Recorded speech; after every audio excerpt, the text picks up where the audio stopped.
This is an announcement from the clerk of the board's office. We are now live and streaming on the internet. Thank you very much.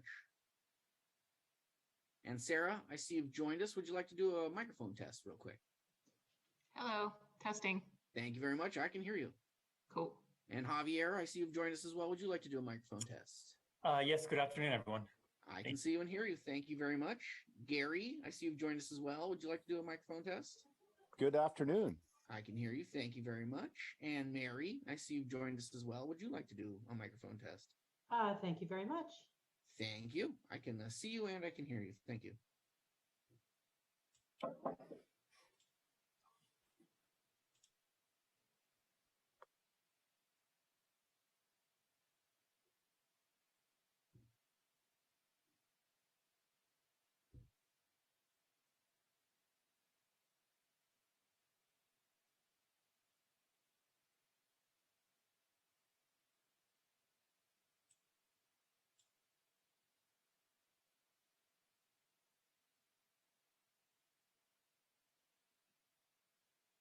Hi, Mary. We're going to ask you to turn your video off until the meeting starts, please.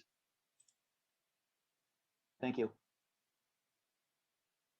Eureka Day, I see you've joined us and you are now connected to the audio system. Would you like to do a microphone test? Yes, very good. Thank you. Good afternoon. I can hear you. Thank you very much.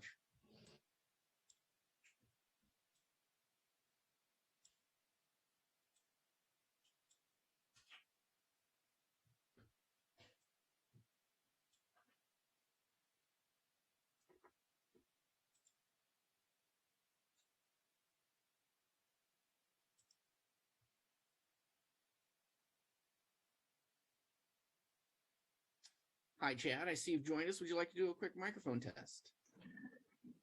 Good afternoon. Can you hear me okay? I can hear you. Thank you very much. Great.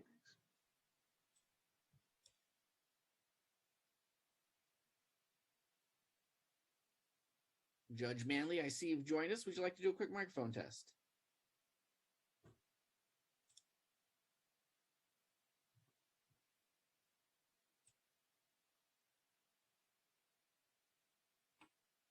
Can you hear me now? I can hear you. Thank you very much. Okay.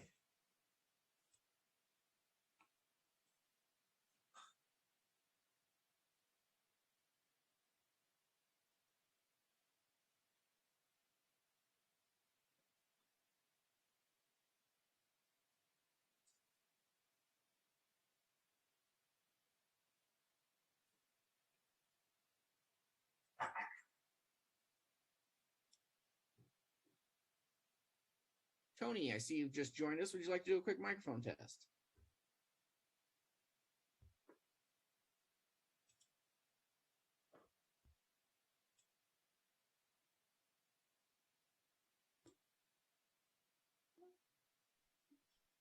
Can you hear me?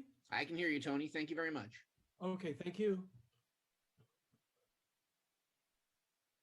And Damon Silver, I see you've joined us. Would you like to do a quick microphone test?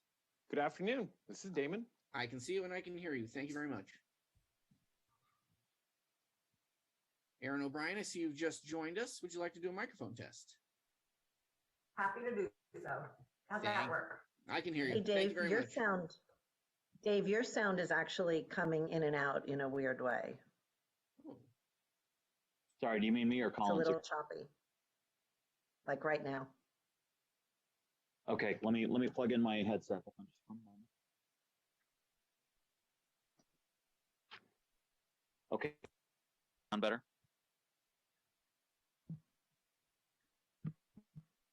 Oh, can you hear me, I Supervisor? think so. It's easier to tell when you're talking a little bit more. Okay. Thank you. We'll keep the headset on then.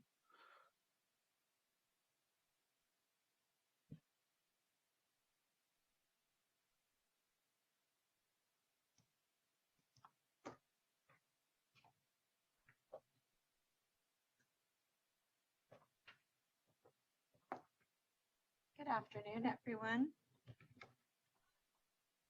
Good afternoon. Recording in progress. All right. So we have a very full agenda. And I'm going to ask I'm going to just give folks another 30 seconds. I know, are we already, yeah. Are we already live? Steph? We are recording, yes. Oh, great. Okay.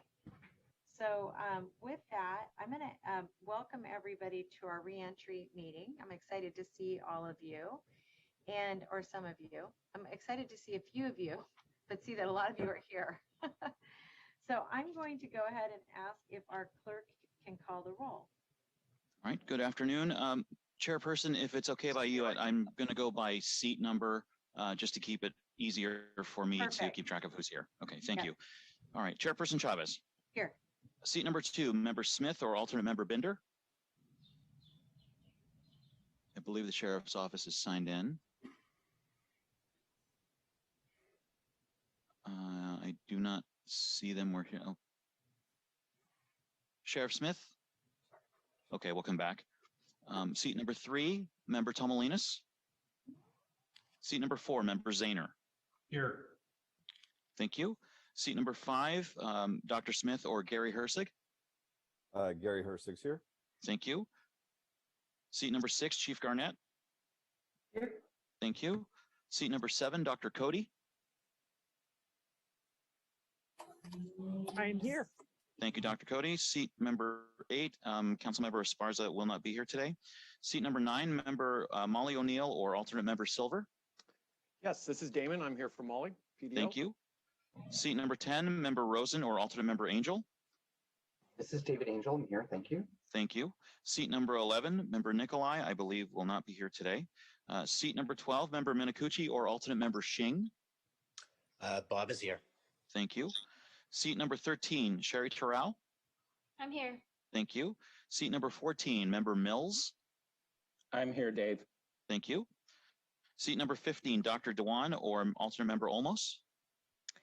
This is Dr. Dewan. I'm here. Thank you, Dr. Dewan. Seat number 16, Member Gaxiola will not be joining us today. Seat number 17, Member Fisk. Present. Thank you. Thank you. Seat number 18, Miguel Marquez or Keeley. Okay. Seat number 19, Member Aaron O'Brien. I'm here. Thank you. Seat number 20, Member Amador Lebeau or alternate member Trinidad. Seat number 21, Member Williams or alternate member Yee. Yes, I'm here. I'm present. I have to leave early, but I'm present here now. I have a doctor's appointment. Thank you, sir. Seat 22, Member Christine Clifford. I'm here. Thank you. Thank you. Seat number 23, Judge Manley. Present. Thank you. Seat number 24, Consuelo Hernandez. Okay. Seat number 25, Dr. Day or alternate member Parumatam. I'm here. Thank you. Thank you. Seat number 26, Member Cook or alternate member Mukayama. Mary Cook, I'm here. Thank you. Seat number 27, Member Vujeni or alternate member Brahim. Juliana Ibrahim here. Thank you very much. Seat number 28, Member Mata or alternate member Joseph. Alternate member Joseph is here. Thank you. Seat number 29, Member Halcon. Present. Thank you. Seat number 30, Member Miranda. Seat 31, Member Kendrick. Present. Thank you. And seat number 32, Supervisor Ellenberg. I'm here. And we'll go back one more time for Sheriff Smith. I apologize. Technical. Yes, I am here. Thank you. Thank you very much. Let me see. Chairperson, give me just one moment, please. I'm going to count the number of folks. We do have a quorum. I'm just going to make sure I have the right number of people in attendance. So go right on ahead. Thank you. Thank you very much. Yeah, I'm here too. Thank you, Miguel. No problem. Anybody else we missed? I saw Cora, so we got you. Yes, I'm here too. Thank you. No problem. All right. I know there's a lot of us there. And what I'm going to do is that we're going to go to public comment, and this is an opportunity to speak to an item that is not on the agenda, but within the purview of this committee, and we'll give each speaker 2 minutes. One moment, please.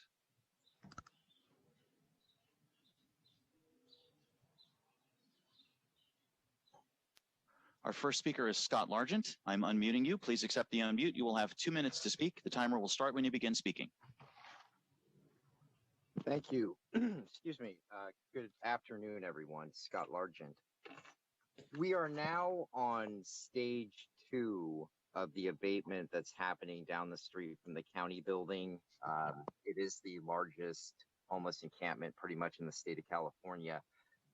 I was originally in stage 1, and I was hoping to get into a safe parking program to put my motorhome. I was hoping to also get into the Vista, Montana safe parking program that basically crashed and burned by our city. Right now, there's only one person in that lot there, which is very sad because I think it would have been great. There was probably about a good 20, maybe 30 people we could have pulled out of the field there, and they would be doing really well in an environment like that. But the city just can't really figure this stuff out. They don't get the boots on the ground out there, which I find kind of shocking.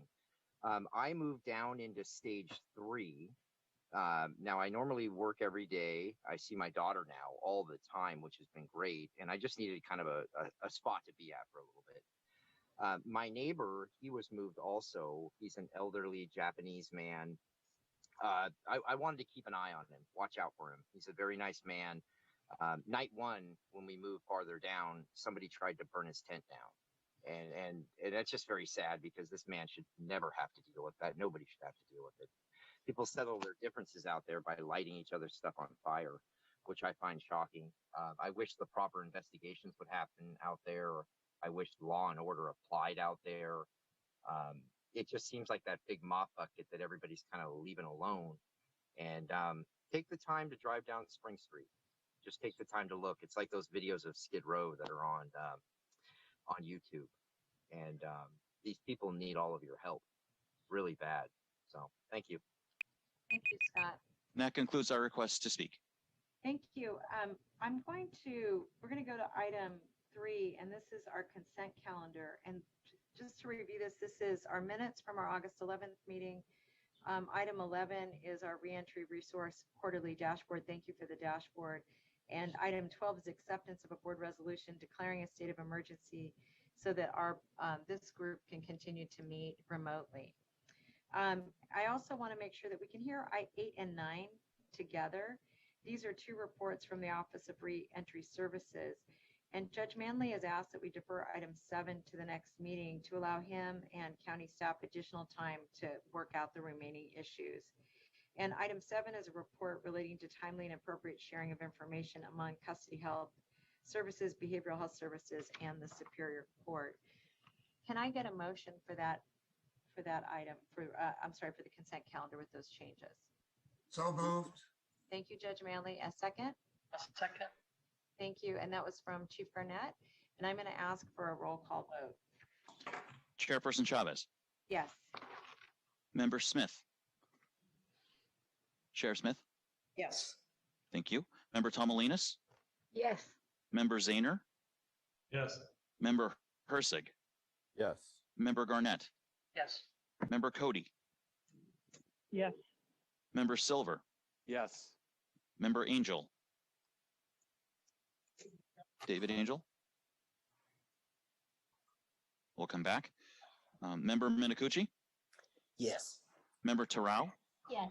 Member Mills. Yes. Member Dewan. Yes. Member Fisk. Yes. Member Marquez. Yes. Member Aaron O'Brien. Yes.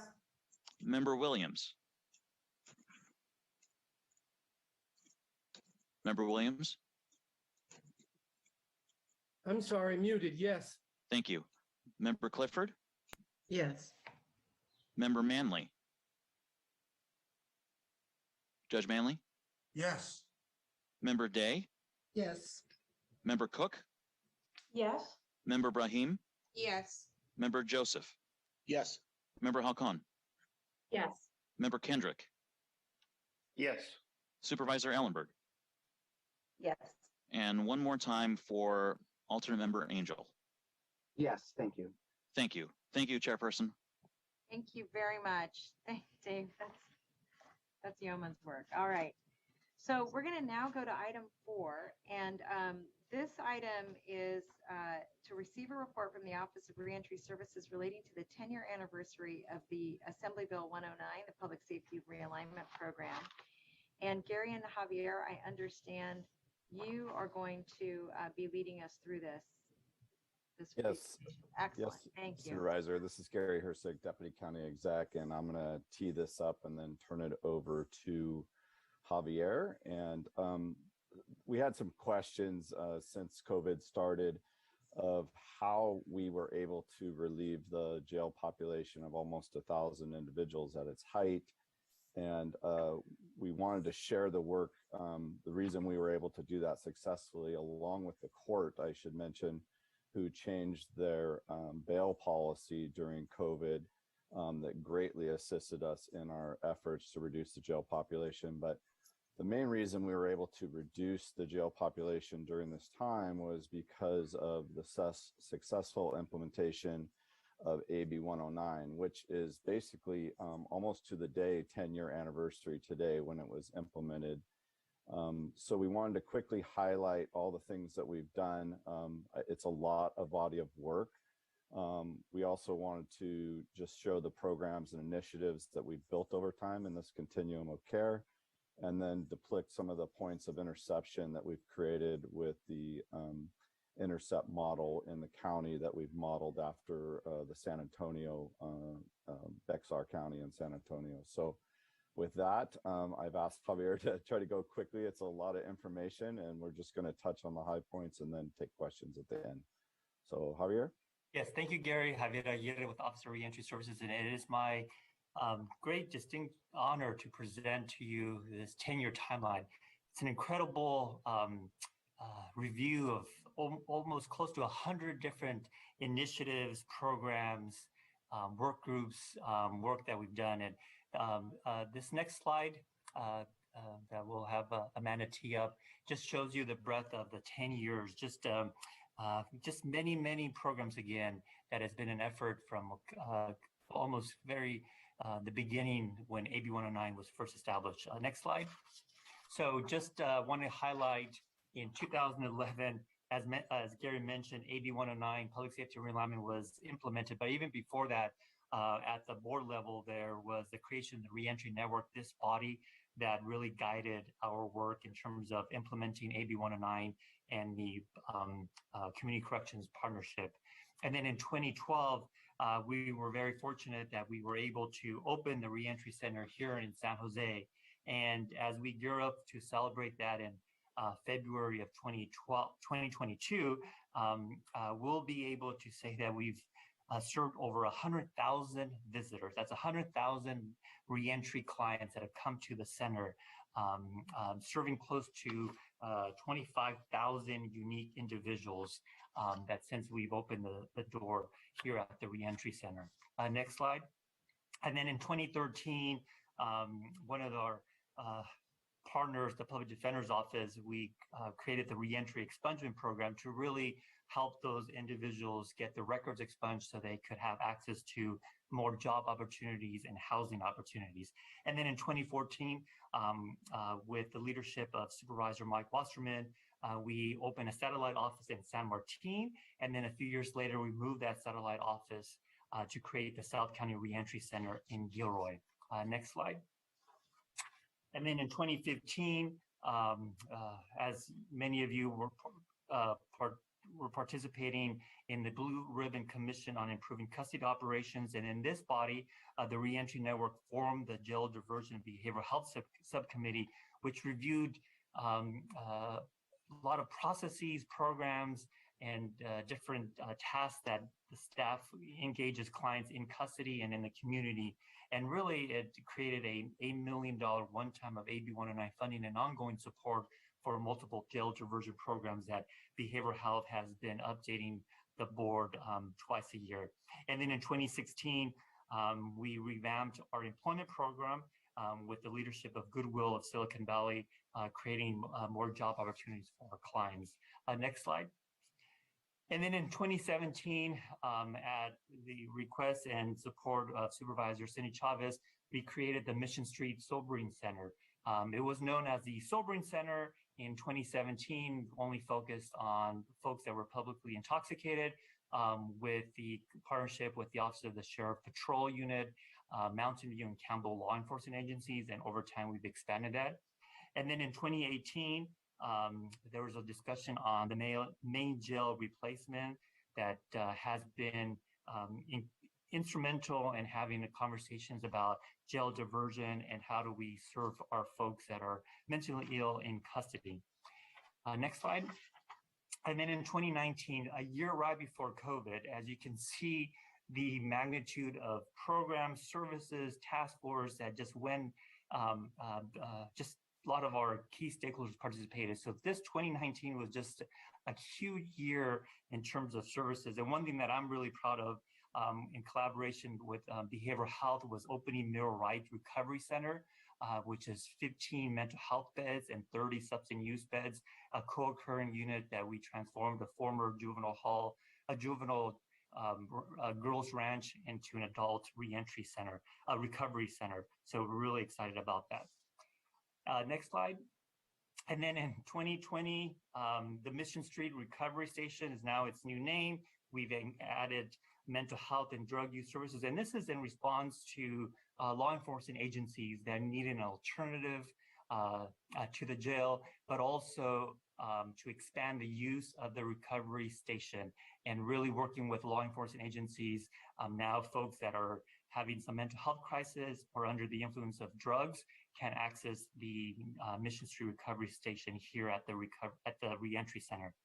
And then in 2021, just this year, in collaboration with the courts, we've implemented the misdemeanor jail diversion program, which is helping folks accessing the reentry center, but it is working with the judges to make a direct referral to the reentry center. And then the next slide is our final slide. So how do we maintain the low jail population moving forward? And what is our next steps in terms of just this wealth of just all these programs and initiatives that all of you have been involved in over the last 10 years? And that is to reduce the length of stay in the jail by expediting court processes. We're now going to be undertaking and evaluating county and community-based programs for fidelity, working with probation, behavioral health, analytical and evaluation teams, and ODM under CEO office in terms of program evaluation as we gear up for our 10-year report for AB 109 public safety realignment. And of course, we're always looking at leveraging and improving client services. So we will be looking at increasing client services where appropriate. And with that, I will turn it over to Supervisor Chavez for questions and comments. Thank you, Javier. That was a whirlwind. All right, this is your life in the reentry world. Any comments, feedback, or questions that folks have? Supervisor Ellenberg. Thank you, and sorry, bear with me a little bit. Let me know if my sound is awful. And Dave, my apologies, it was my sound, not yours, at the beginning that was a little nutty. Thank you, Javier, and the whole reentry services team for this really, really good, thorough report. It's a great summation of all of the work that your team does. I do have a question that I want to ask about the Mission Street Recovery Station. I've heard from many people that it's underutilized because police officers often don't opt to bring a person there. And I was wondering then, is there a way that a person who would benefit from its services that is instead brought to the jail, could they be escorted from the jail to the recovery station and avoid being booked entirely and unnecessarily? And I'm not sure if this is specifically a question for pretrial or the sheriff or reentry. Thank you, Supervisor Ellenberg, and I will address that.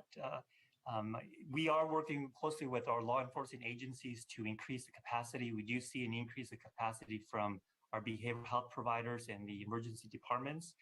One thing that is also always encouraging the officers to use the recovery station as an alternative to book someone in jail. Now, custody health can refer someone and walk them over to the recovery station, but those are individuals that have already been booked. So to your question about those individuals that have been booked, something that I will need to defer and consult with our county council to look at the legality of individuals that are brought by law enforcement agencies and once booked, because we can't, once they're released, we can't mandate or require them to come to the recovery station. We can only encourage them to do that unless it's mandated by the courts to refer a client that's already been booked. But definitely we could I could work with the Office of the Sheriff pretrial and our legal counsel to bring back a response to this body and at the December meeting. Thanks. And I wonder if it could even be pre-booking, because if the police had just brought them to the recovery center, there would be no booking.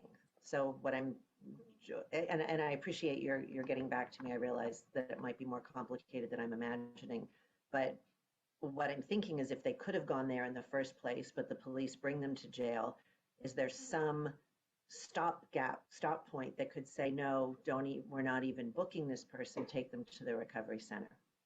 So I would love for you to come back with answers to those questions.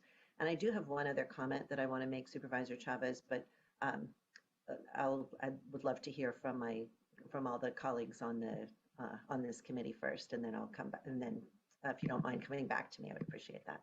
Yes, and I believe Sheriff Smith has her hand to respond to your question too. Fantastic. Thank you. Yes, the Mission Street Recovery Center, all law enforcement has the option to take someone who's inebriated or intoxicated to their in lieu of jail. That's what it was created for. That's what it's used for. And it's up to the individual law enforcement agencies, and the subjects have to meet the criteria for being there, one of which is not being combative. So that is exactly what it was designed for, and that's exactly what it's used for. I think one recommendation I would just make on the sobering center, and I want to talk a little bit about the name, only because we have another recovery center, so I want to figure that out. But one thing I would like to do is really just agendize a deeper dive into how it's functioning. And I think it's time. We've had it now in the works and in evolution for almost 5 years. Probably a good time to take a look at it. I just toured it yesterday with some folks from the city of San Jose and Dr. Smith. And so I too have some just check-ins that I'd like to do. So thank you for that. And thanks, Sheriff Smith, for the reminder of how we ended up there. Wes, and then Cora. Yes, I remember AB 109. I've been chaplain in jail for 12 years now. And I must commend Javier for what he has done, or what all of you have done. But nevertheless, there are still some gaps. There's some gaps between chaplaincy and mental health. A few months ago, I tried to refer a guy who was hitting his head against the wall, slapping his face, hearing voices. He never had a prior a mental health diagnosis. And it took me 2 or 3 weeks to get crisis intervention. And I don't know if they even came to see him. And finally, the guards took him to mental health. He spent 1 day there. He was given some medication and sent back to the ward. To me, this was not a very good intervention. And for a while, he was still hitting his head against the wall and slapping his face. And I didn't think the medication was enough. I called mental health. I called a couple of people, and I say, see him. Well, he had to go and see them instead of them to go and see him. So I think there are some gaps. There should be more of a partnership between the chaplaincy and mental health. The other thing I do see is the last time we talked, Sheriff Smith talked about people being in jail for 12 years and not going to court. I've met one of them, and he's very, very frustrated about that. I think this is unacceptable. I think they should be seen. I think he has a brother that's in at the same time. But who am I to talk to about that as a chaplain? Thirdly, I think there should be, to prevent this high recidivist rate, there should be warm handoffs. You can't just say, I referred this person to somebody and he never got there. How are you going to follow up? And I don't think there's much follow-up. I did hear the Director of Custody Services say for me to talk to her. I tried to get a hold of her, but the people that answer says that's confidential. You can't touch her. So I'm just wondering how the system will work. And recidivism is the biggest problem, I think, in the jail, people coming back. So I think there should be better follow-up and warm handoffs. Thank you. Thanks, Wes. And just as a reminder to all, this is on our 10-year anniversary, on the 10-year plan. So if there are other comments relative to this plan, because some of what Wes raised is actually later in our agenda. Cora, and then Judge Manley. Yes, I'll try to make this short. I just wanted to thank everybody. I'm probably the longest serving member of this panel. I remember in 2011, there were just 3 of us. There's 30 of us now working together. There was only George Shirakawa, myself, and Sheriff Smith. Oh, along with Andrea Schill. Yeah, I remember that. Javier, and Javier. So first of all, I would like to thank all of you for saying yes when you were invited to join us. But most of all, I'd like to thank Javier and his staff.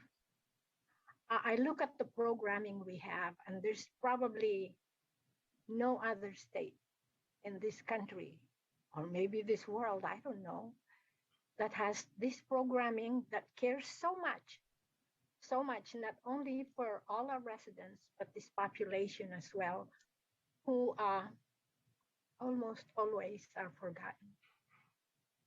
So thank you. I just wanted to say that publicly. Right. Thank you back to you, one of our founders. Appreciate you, and George and Wes, and also Reverend, I think if he's still with us, Tony. Yeah. Well, anyway, we'll get a chance to thank him as well. Judge Manley, thanks, Cora. Thank you. I just wanted to go back to where Supervisor Ellenberg was asking about. I really think, the model for the recovery center is really the idea of a restoration center, which is really pre-booking. It's not post-booking. And why the whole idea is to offer an alternative to individuals, which generally in other jurisdictions they take to go into the restoration or recovery center. So I think that's really an important point. I think we need to work harder at getting law enforcement to use that as an alternative. I don't fully understand what is stopping us, because I do know, and I mean, just daily I see this in the courtroom, that they have no hesitation to take a defendant to EPS and drop them off at the hospital, leave. The defendant is immediately within a couple of hours released. So I don't understand where we're offering so much more, why we aren't seeing more people in there, in that recovery center. I would also think it would be helpful if we could get a report back on the utilization over the last number of years it's been there, how many people, how many beds or recliners are being used. And finally, I'm always concerned about what is the triage.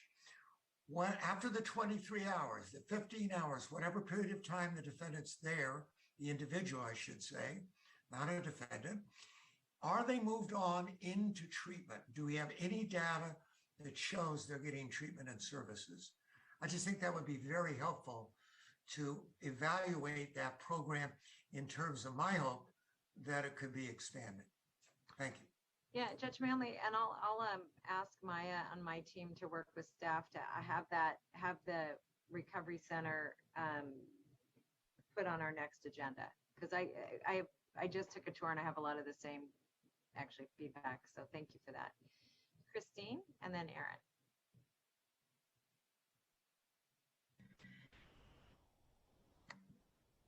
I'm sorry, thank you. I just wanted to ask briefly if there's some way we could get, as you're doing this deeper dive into the that center, that we could get some sort of feedback or input or data about why a given officer decides to take someone to jail versus the sobering center. Is there some specific protocol? Is there something tangible that we can kind of target that would help people make the decisions to take them to the sobering center versus booking? I'm just curious if there's some way to collect some information about that. Great, thank you. We'll find out. Erin?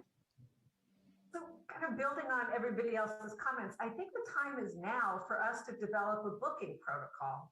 And we have experience having done this on the kid side of the house, which makes it clear it's not, which might ruffle some feathers, not just up to law enforcement's determination of do they take them to the sobering center, do they take them to jail, do they take them to EPS, but it is a protocol. So only the people that are deemed appropriate to be in jail go to the jail and are effectively booked.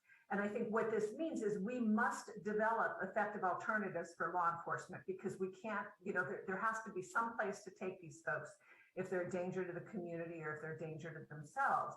But meanwhile, having that clarity so that we're right at the gate saying who goes in and who doesn't. Thank you, Erin. Supervisor Ellenberg. Thanks. I really appreciate hearing everybody's feedback. And I want to make sort of a broader comment about all of this. I noted throughout the report a mentality which is sort of best reflected in this line from the report. And I'm quoting this: "These programs and many more help to navigate residents who are struggling with basic needs to access services and resources that can prevent them from ever being arrested and can help others to change or react differently to the circumstances in their lives that have contributed to incarceration in the past." And the language concerns me because it places really the entire sole onus of responsibility of arrest and incarceration on the person themselves. And I believe that sole responsibility is misplaced. Even presuming for a moment that the person did indeed commit some act of harm, the actual responsibility for that person's involvement in the criminal legal system rests really on the system players. And I'd really like us to think about arrest and incarceration as being a choice that is made at every level of law enforcement power: the police, the district attorney, the judge, the jail, probation. And at each step along the way, people in those positions are the ones that actually make the decision to place and keep somebody within the carceral system, and use the sole response of the criminal legal system as a response to the harm that was committed. And I think that involvement in that system is certainly not necessarily the only way we can address harm. And I think we're at a moment now, as Erin said, there is real opportunity right now to be creative about how we address harm. And I hope that as a body over time, we can think together as a group about how to more directly address the harm itself, rather than focusing just on the individual's behavior. And thinking about that, I think we're going to talk about the programs as well, but let me just make a parallel quickly. We also see so many ways that people are deemed to have failed out of the programs and offerings through violating the terms of those programs. And what I'm wondering is, how can it be made more difficult to fail out? In other words, what lessons can we learn from people who have failed out of these programs about what they actually need that the programs aren't offering, rather than trying to make people participate in something that's maybe not useful for them? What else should we be doing to support people where we are? So that's just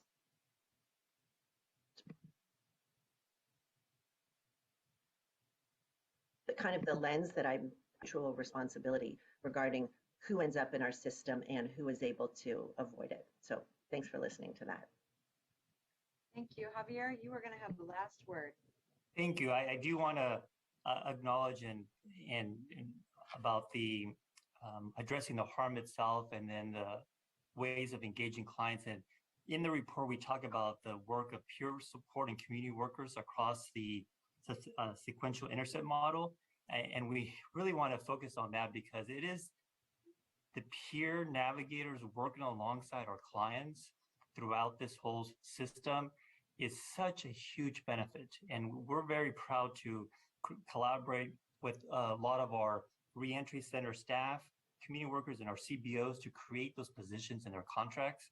And in one of the attachments is the sequential intercept model. And community workers, peer mentors, navigators touch every intercept. And that attachment is in your report. So I really want to thank all of the 50 plus community workers, peer mentors in the county system and CBOs that are working with their clients, but we're training people to become peer mentors. So that's a huge benefit. And at the end, I also want to thank Lynn Madden from our office and Valerie Artham from the Public Information Office, CEO, for helping us create these documents for you, because it is a great way of just creating a snapshot of the summary of all the work that all of you have been part of. So thank you. Thank you. Javier, again, well done. Like really much to be proud of. And one of the things I've actually appreciated is how open you've been to changes and, making new changes. So I appreciate that. So we're going to go to the public. I should have done that first. I apologize. And then come back to the panel. There's no action on this item. So after we hear from the public, I'd like to move to item 5. One moment, Madam Chair, while we get the timer up. The next speaker is Scott Largent. I'm unmuting you. Please accept the unmute. You'll have 2 minutes to speak. The timer will start when you begin speaking. Thank you, everyone. Scott Largent. I ran into several people the other day, a mentally ill, methed out gal, and she was really wanting to get into that sobering station there. And, she had to get a police referral. She was kind of going back and forth in the PD. And kind of the feedback I got from her is she was going to utilize it as a free shower, a snack, and get right back out and start getting high. I know I don't have access to patient information or knowing success stories or not, or what really happens. I just hope people don't start using it just strictly for that. And if it is an alternate, rather than going to jail, how do we then hold that carrot over people? Like say, hey, if you're going to participate in, going through this process, getting sober, we're not going to charge you with what you did or impound your vehicle or all this other stuff, but you have to participate or you're going to be held accountable and you're going to have to go over to the jail. I advocate for a lot of people that just keep going in and out. I mean, they literally, it's this constant thing. And a lot of these people, I'm sorry to say this, probably 99% of them are going to require you guys to take care of them. That might sound weird, but it could be on a small percentage or a big percentage. People have done such massive things to their bodies and brains from doing all this methamphetamines that I don't think they'll ever truly be normal. They constantly need like maintenance all the time. And I'm not trying to rag on these people. It's just, you guys are going to have to figure out a way to hold people's hands throughout this process. And like everybody keeps saying, that warm handoff, it needs to continue no matter what process it goes through. You need to keep doing that. They just can't be left alone, because then they kind of sink back into that bad environment. So I appreciate all the work, though. Thank you. That concludes our request to speak. Thank you. I'm going to move on now to item 5, and this is a report relating to options for improving jail management and operations and appropriately sizing the jail population and alternatives to jail. And this is in response to a referral from, I think, from myself and Supervisor Ellenberg, that came to the board in August. And, thank you, sir. Susan, if it's okay, I'm sorry, Gary, Susan, I'm going to go straight to staff and then back to you for lead comments. Thanks, Gary. Thank you, Supervisor. This is a preliminary report back on the referral, which was requested in item D on the original referral. So I just want to caution before I start, this is just preliminary information, and the full report will be coming back to the board on November 16th. If you could go to the next slide, Amanda. I thought I would start today just a preliminary kind of overshot of the jail population as of last week. Currently, we have 278 individuals in jail that have been sentenced. At that time, there was 2,182 people unsentenced in our jail. Approximately 1,950 of those unsentenced individuals are charged with a felony. And of that population, 1,700 are charged with a serious or violent felony as defined by the penal code, and are going through the court process. Next slide. So the first item in the referral was to County Council to prepare a report back on November 16th that will analyze the definition of county jail's obligation, legal mechanisms for reducing the jail population and creating alternatives to detention in county jails, and then to provide options for possible to maximize the civilian oversight of the jail. The second part of the referral requested a 10-year snapshot of the operational budget of the jail, which is before you today. I won't go into every little line, but we plan to break this down a little bit further for the report on the 16th, and OBA is currently working on those numbers. Next slide. The other part of the referral had to do with the county departments that are providing services in the jail and their access to the jail. So we contacted all the departments initially. We've formed a work group, and we're going through all the areas where they access the jail, where they have trouble accessing the jail, and new innovative ideas of how to contact clients in the jail via video and other ways to coordinate services in the jail for people that are detained there. As you can see, Public Defender's Office, Pretrial Services, Office Supported Housing, Social Service Agency. You go to the next slide, Amanda. The County Conservator also accessed the jail, Department of Family and Children's Services, Behavioral Health Services, obviously, and Office of Reentry Services. What I will say just in general, some of these departments do have clearance to access the jail and go through background checks to access the jail, but others do not. And that's something that we're going to delve into a little more along with County Council on who can access the jail and when to provide services. So next slide. And then I just wanted to conclude today really quickly, based on many national organizations and their input. There's only a few ways to reduce the jail population. At first, I also wanted to, the jail population is influenced by many community factors, as well as criminal justice stakeholders, as pointed out just now by Supervisor Ellenberg. So this includes law enforcement, who make the decision to arrest people or not, the district attorney, who makes the decision to charge individuals with crimes or not, and the court, who determines who is detained in the pretrial stage, as well as the length of criminal sentences for those that become convicted. Again, for many national organizations, and I haven't found any other ways to reduce the jail population, but you need to decrease jail bookings. You need to increase options as to release during the pretrial stage, increase the speed of case processing efficiency, reduce the length of stay in jail, expand sentencing options, and then, as evident by what we just talked about in AB 109, legislative changes also help reduce the jail population.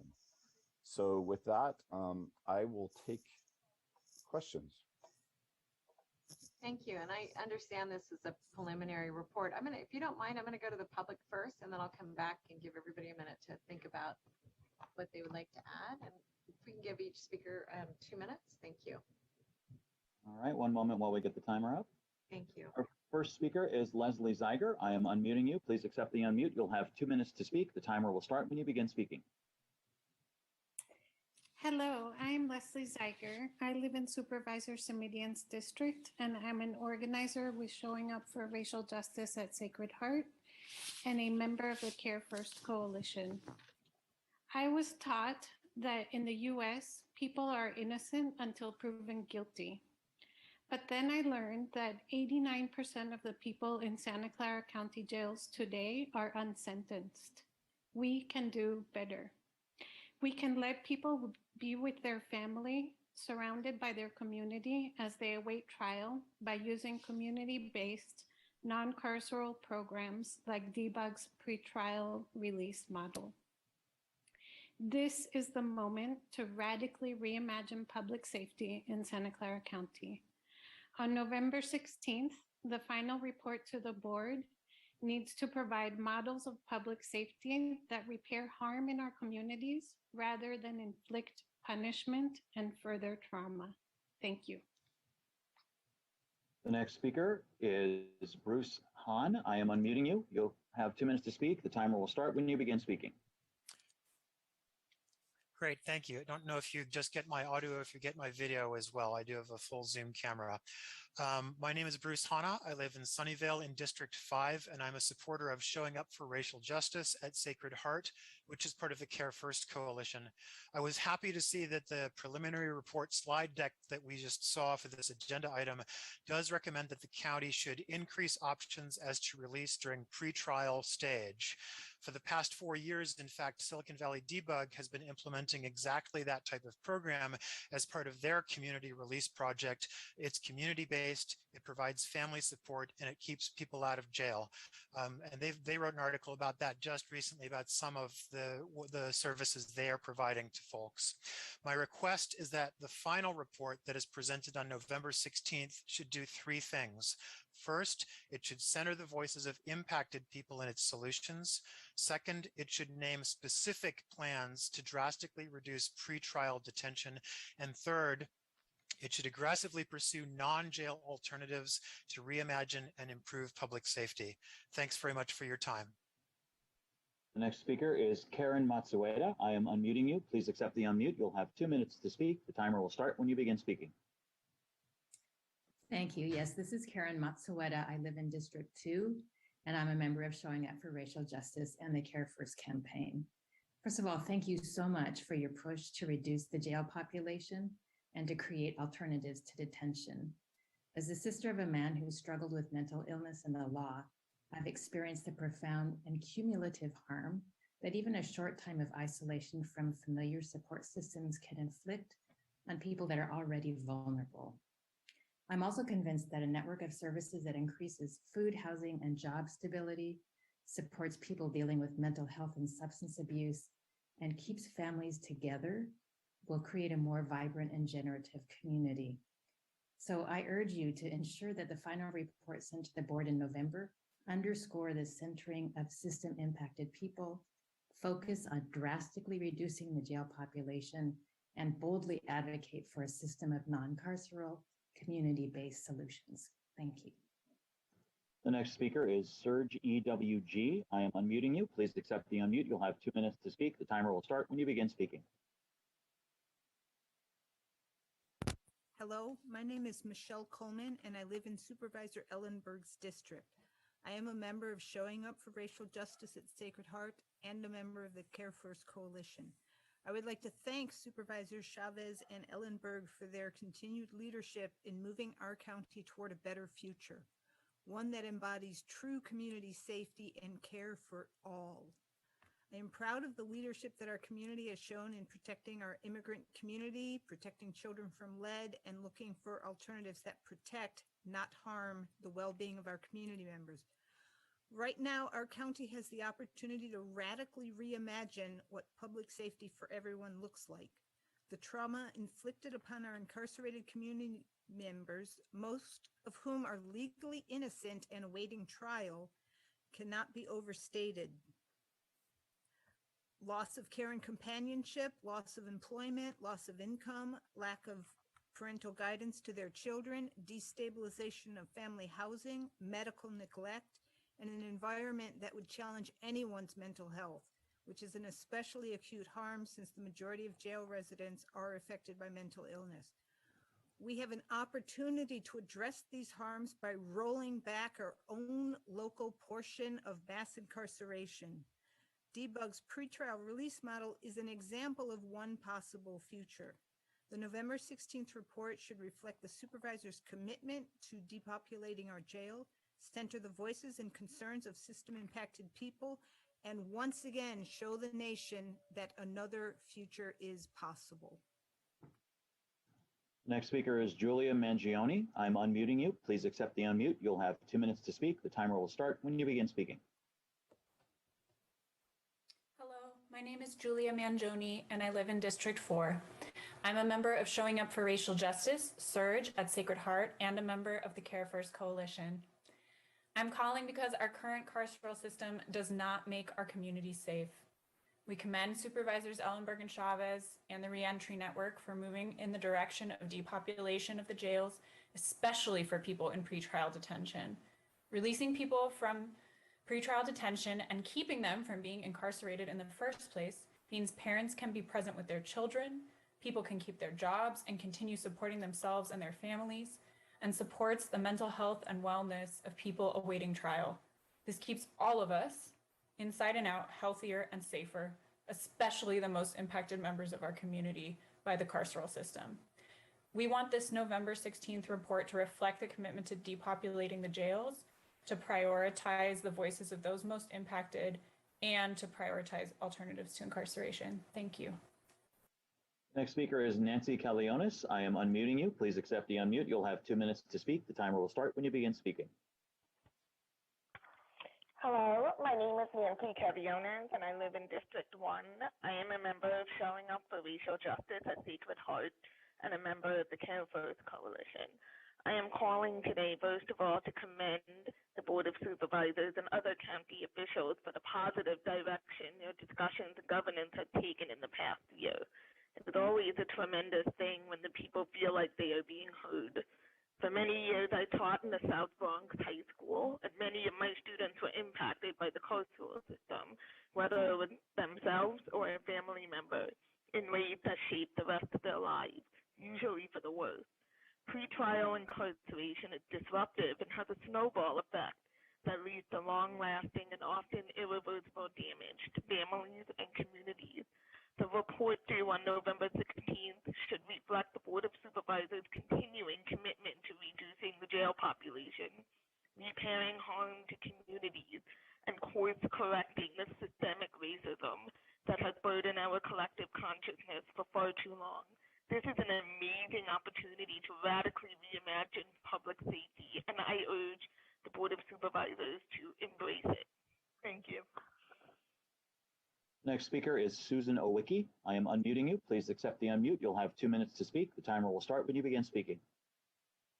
Hello, my name is Susan Owick. I live in District 5, and I am a member of Showing Up for Racial Justice at Sacred Heart and a member of the Care First Coalition.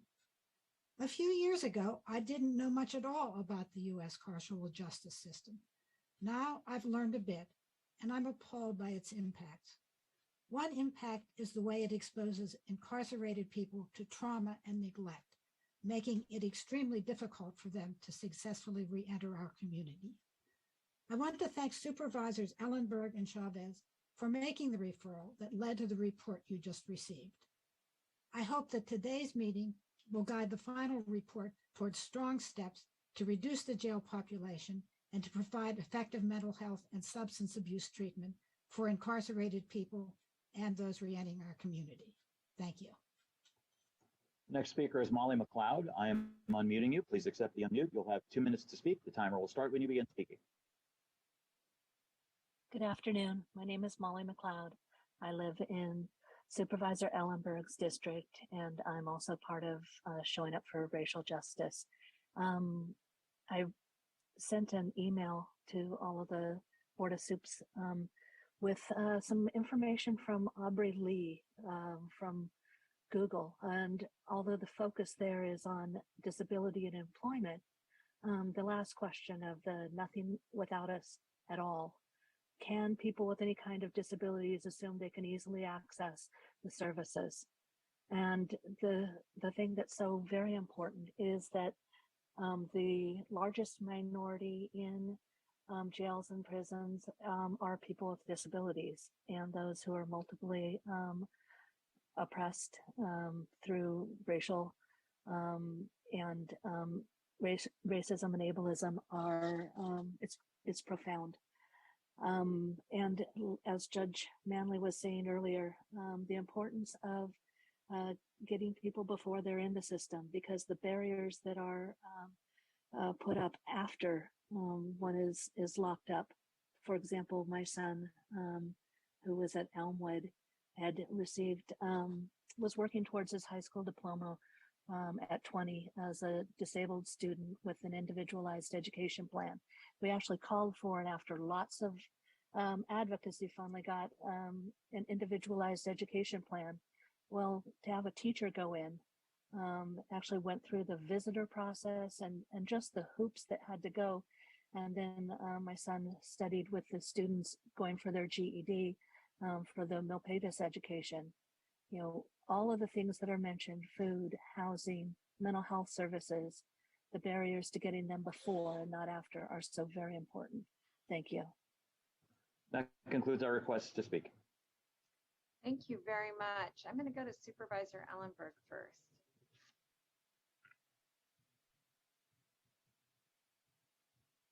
Susan, are you able to unmute yourself?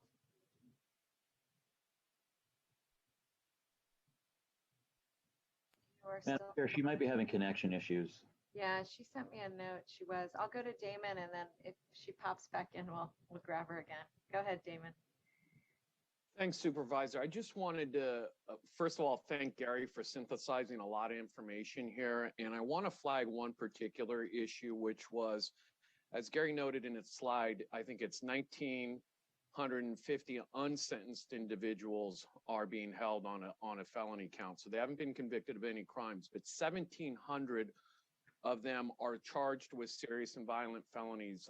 And I just want to clarify, and I think this is a technical issue, but it's important for us, and we're going to have to wrestle with this issue, that we should not accept a false assumption that those people, because they are charged with what the penal code defines as a serious or violent felony, means that they should be detained pre-trial. That penal code and that part of the penal code is really a relic of the mass incarceration philosophy that really blossomed in the 1990s. And many of those charges, or at least a share of those charges, do not include any sort of actual harm and certainly not any physical harm. It can be something as simple as stealing from an attached garage. So we should not assume that because you are charged with a serious or violent felony, de facto, you are appropriate for pretrial detention, because that's a huge portion of our jail population, and we're going to have to wrestle with that reality. And the last comment I would make is I would applaud the district attorney's approach and what was stated by DA Rosen in his comments about really thinking as one point of intersection, charging decisions and deciding that they should charge what is right and not simply what they can charge, because those charging decisions are going to be interpreted or fall under categories of serious or violent felonies and may basically fuel the decision that pretrial detention is appropriate. So that's just what I'd like to share, because it's such a huge portion of that number we're looking at and when we're thinking about reducing the jail population. Thank you. Thanks, Damon. Supervisor Ellenberg, and then I'll come back to you, Wes. Thank you so much. I'm going to try it without my video, and hopefully my sound will be a little bit clearer.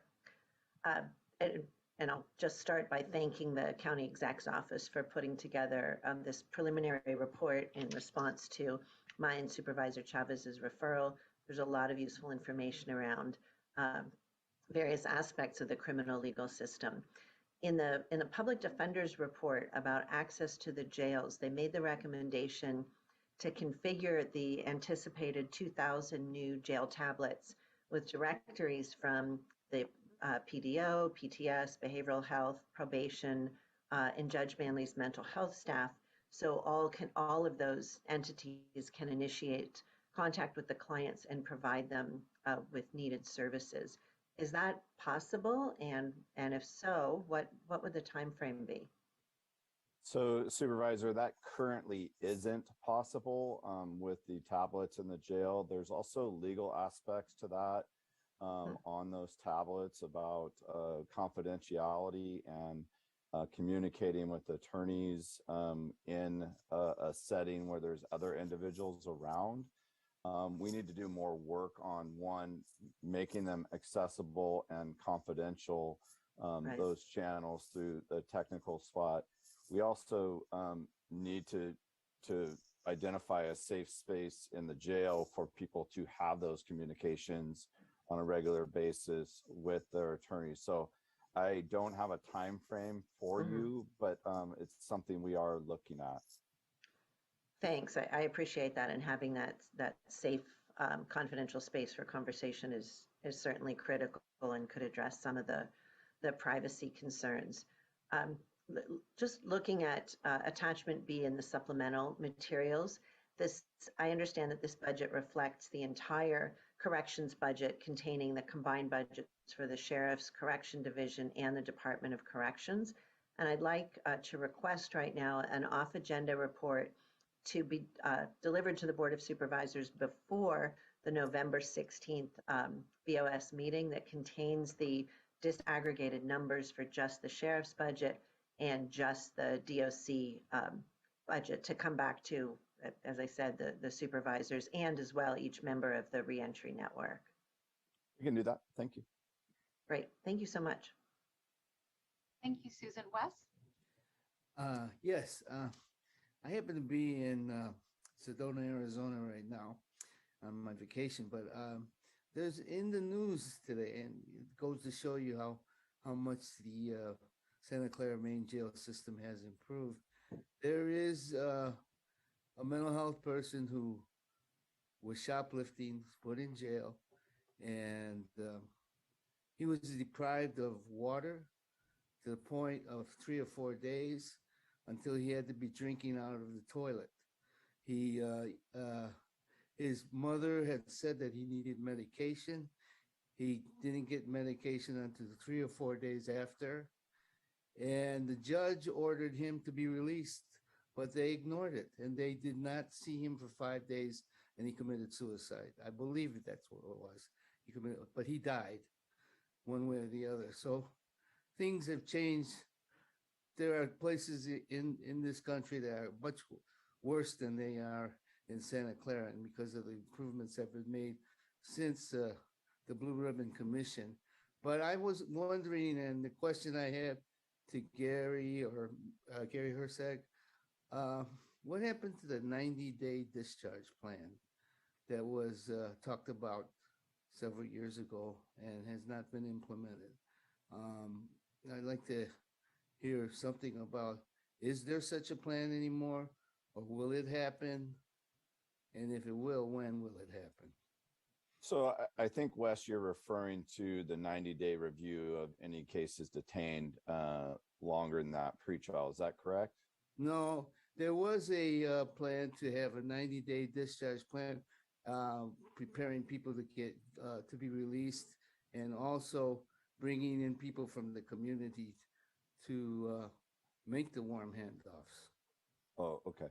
I believe you're talking about the reentry plan that start 98 days out from a scheduled release. Right. And I think, Javier, are you still on? Yes. So that would be on item 8 and 9. So we do have discharge plans. We work with our community-based organizations, Wes. We have 3 community-based organizations that do service navigation, breakout prison outreach, San Jose State University Foundation, and mental health systems. So they do discharge plans for folks that are being referred to the clients, and we're giving a summary of those results in item 8. Oh, okay. And then we also work with our faith-based collaborative to do discharge plan for those folks that are interested in that. And then through the CAPS program, we do have discharge plans that we work with folks that are on the jack list. So they are. So that is happening now? I'm sorry, what was that? That is happening right now? Yes, absolutely. Oh, great. Thank you. But Gary, could you respond to the other, the 90-day review?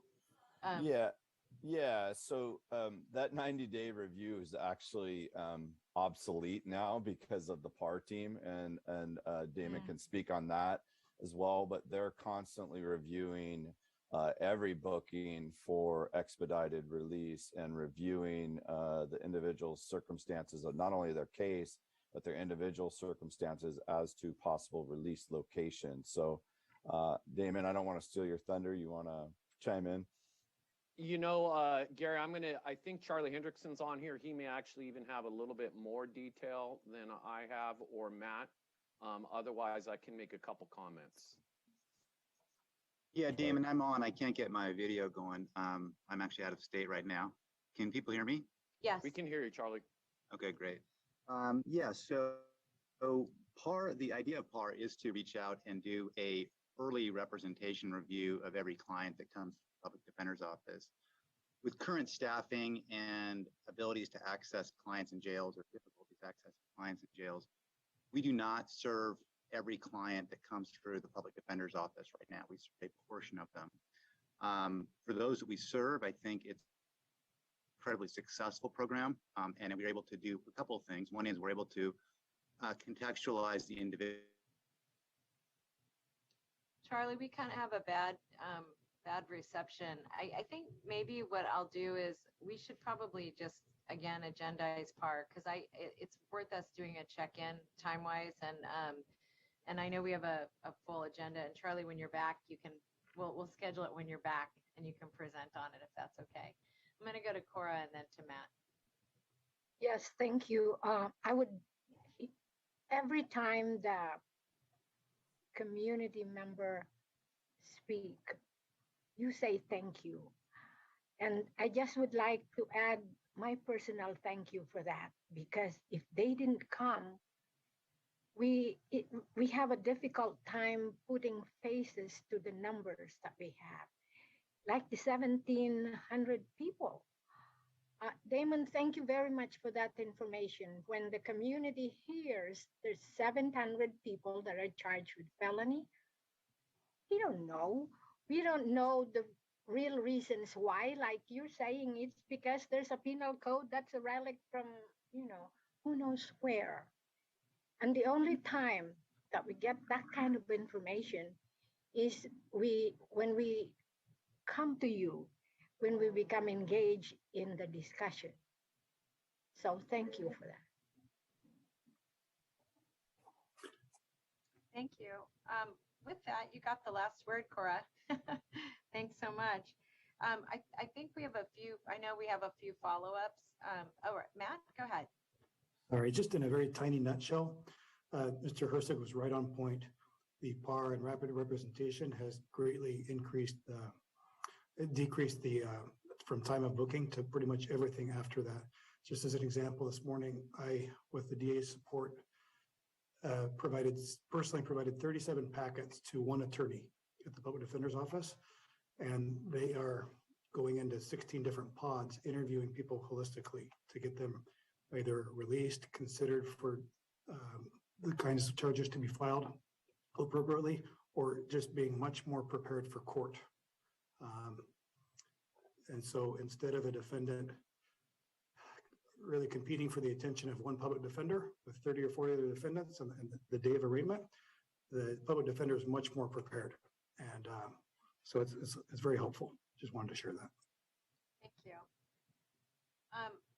Yeah, part of the reason I just want to agendize it, it's a relatively new program, and I heard what Charlie said just about staffing, and I want to better understand that. The other issue, just to be direct, is that some folks have less access problems with the jail than others, and I want to dig into what that's about as well. All right, so we're going to move on then to item 6, and this is a report from Custody Health Services relating to the process of providing discharge medications upon release from custody. And I believe, yeah, there we go, Dr. Day. Hi, yes, good afternoon, Supervisor Chavez. This is Eureka Day, Director of Custody Health and Behavioral Health Services. And first, I need to apologize. Custody Health Services has inadvertently submitted an older version of our slide deck. And so we will be presenting from a corrected slide deck that we've also forwarded for codifying into the record.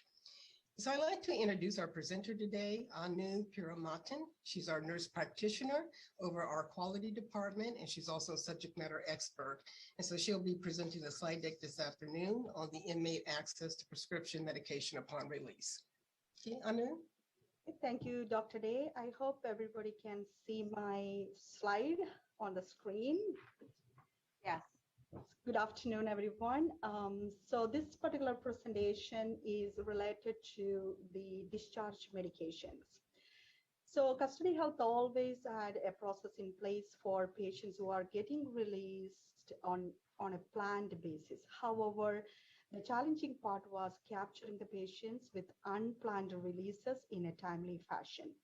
So based on the consent decree plan, we have established a pilot project in March 2021 for providing a 30-day discharge prescription for consent decree language. So based on this particular inclusion criteria, the patient has to be in custody for more than 7 days, and they needed to be evaluated, which is a face-to-face evaluation by our medical or psychiatric providers, and has a current prescription order active in HealthLink, which is our electronic health records at the time of their release. So any patient who meets this consent decree item number 54 criteria, those patients were actively placed into this pilot project, which we launched in March 2021. So the data you are seeing on the screen right now is from our electronic health records. Based on the pilot project, this data was collected from July 15 to September 15, 2021. And these are the patients who met the inclusion criteria based on consent decree, who were on critical or essential medical meds or psychotropic medications at the time of their discharge. So from July 15 to August 15, 2021, there were 306 patients who met the criteria, who were released from custody. And in July 16 to September 15, there were about 299 patients who got released who met the criteria. So out of these patients who got released who met the criteria, our providers, medical or psychiatric providers, were able to prescribe the medications or order this prescription to the pharmacies, about 83% of them. And out of the 83%, unfortunately, only 32% of the patients who picked up their medication. 68% of the patients did not pick up the medication from the pharmacy. And from August 16 to September 15 data, 85% of the prescriptions were sent to the county pharmacy for patients to be picked up. However, unfortunately, 27% of the patients, only 27% picked up, 73% did not pick up the medication. So as you can see, this is quite challenging right now, even though the prescriptions are ordered and the medications are waiting in the pharmacies. This pickup rate is very, very lower. So we are collaborating with custody leadership and custody health leadership in terms of providing more advertisement for the patients that medications are available upon release. So we are posting the discharge flyers in the housing units. We are also, with the help of custody leadership, we are actually posting it in the TV circuit system in the housing units, so the patients can see that these kind of services are available. And we are also asking all of our staff members who are meeting with our patients to provide the flyers, the information that discharge medication is available for them if they are on any critical or essential medical or psychotropic medications. So this activity is happening right now at Custody Health Services. And this diagram or workflow is basically our future state. So the two yellow boxes here are the current pilot project, where in the HealthLink record, our electronic record, we are capturing all of the patients who are meeting the consent decree criteria, and we are actually capturing them, and it is available for all of our medical and psychiatric providers at the time of their release. Then our providers are actually reviewing the chart, they are ordering the medication order goes through electronically to our county pharmacies. So this is actually happening right now for our patients, planned and unplanned patients. Then the future process, our goal is to have this privilege available 24/7. So that's where our dedicated discharge team members or dedicated clerical staff who will be hired and who will be available 24/7 at main jail and Elmwood facility release desk, who will be looking at all of the information for planned releases and unplanned releases. And the only way right now the CHS clerical staff could get information on the unplanned is admin booking reports. So that's 24/7. I believe that report is faxed to custody health. We already have established a process for this, where as soon as the court determines the patient is getting released, admin booking gets that information and they fax that information to custody health services. So utilizing that information, our clerical staff will be coordinating with psychiatric providers or medical providers for provision of the medications which will be sent to our pharmacies. And with the help of this upcoming clerical staff available 24/7, we are also hoping that even after hours, we can have this process available where our on-call providers can help with this ordering the medication to our county pharmacies. Then by stationing the discharge clerical staff at the release desk, they can communicate directly with the patients at the time of their discharge so that they can talk to them, they can let them know the medication is sent to the pharmacy and encouraging them to pick up the medication. Also providing the reentry network flyers or the pharmacy flyers or other information to the patients directly and encouraging them to have a follow-up in a timely fashion. So with this future state of dedicated discharge units and 24/7 clerical staff members available at the discharge desk or release desk, we are hoping that the provision of discharge medications for patients who are on essential, critical, or psychotropic medications will be available to all of our patients who are getting released from our adult custody health facilities in a timely fashion. So I will stop right there. Any questions for me? Thank you. And I'm going to ask if we can have the group back. I'm going to go first to see if there's any public comment. We have no public speakers, Madam Chair. Thank you. I'm going to close the public comment time and I'll start with my colleagues and I'll go from Wes to Judge Manley. Well, I'm wondering, just telling them to where they can get their medication is enough. This is where I think warm handoffs are important. Bringing maybe Javier could come into this. When they're released, if they're released to a mental health housing, could they help follow up with the client to get their medications, and could they be informed that their medications, what their medications are, through release of information, of course. And because I would know that many inmates who are taking medication, that they don't want to have anything to do with medication after they leave sometimes. So we have to take that into account. Just giving them that information, I'm not sure is enough, especially for people who are on psychotic and do not wish to take medication again. And I think there needs to be some follow-up from the outside. Warm handoffs. Again. Sure. And Chaplain, I can take that one. This is Eureka. And we do have 3 different groups of patients that are being released at any given time. We have those patients that are being released to mandated court-ordered release to treatment. Those patients are being shepherded through the process. We work with the community who oftentimes will come in and get those medication scripts, walk the patients to get those medications filled, and or they will fill them themselves. And so those are those court-ordered releases. So we know that those are planned and we can actually wrap around those. And we do a pretty good high percentage of getting those complete on time. The second are those patients who have a release date. However, they don't have a court order release date, but we do know in the record when they're planning to be released. And so we're able to wrap around those because we have that lead time. We can go into the record, we can get those scripts ready.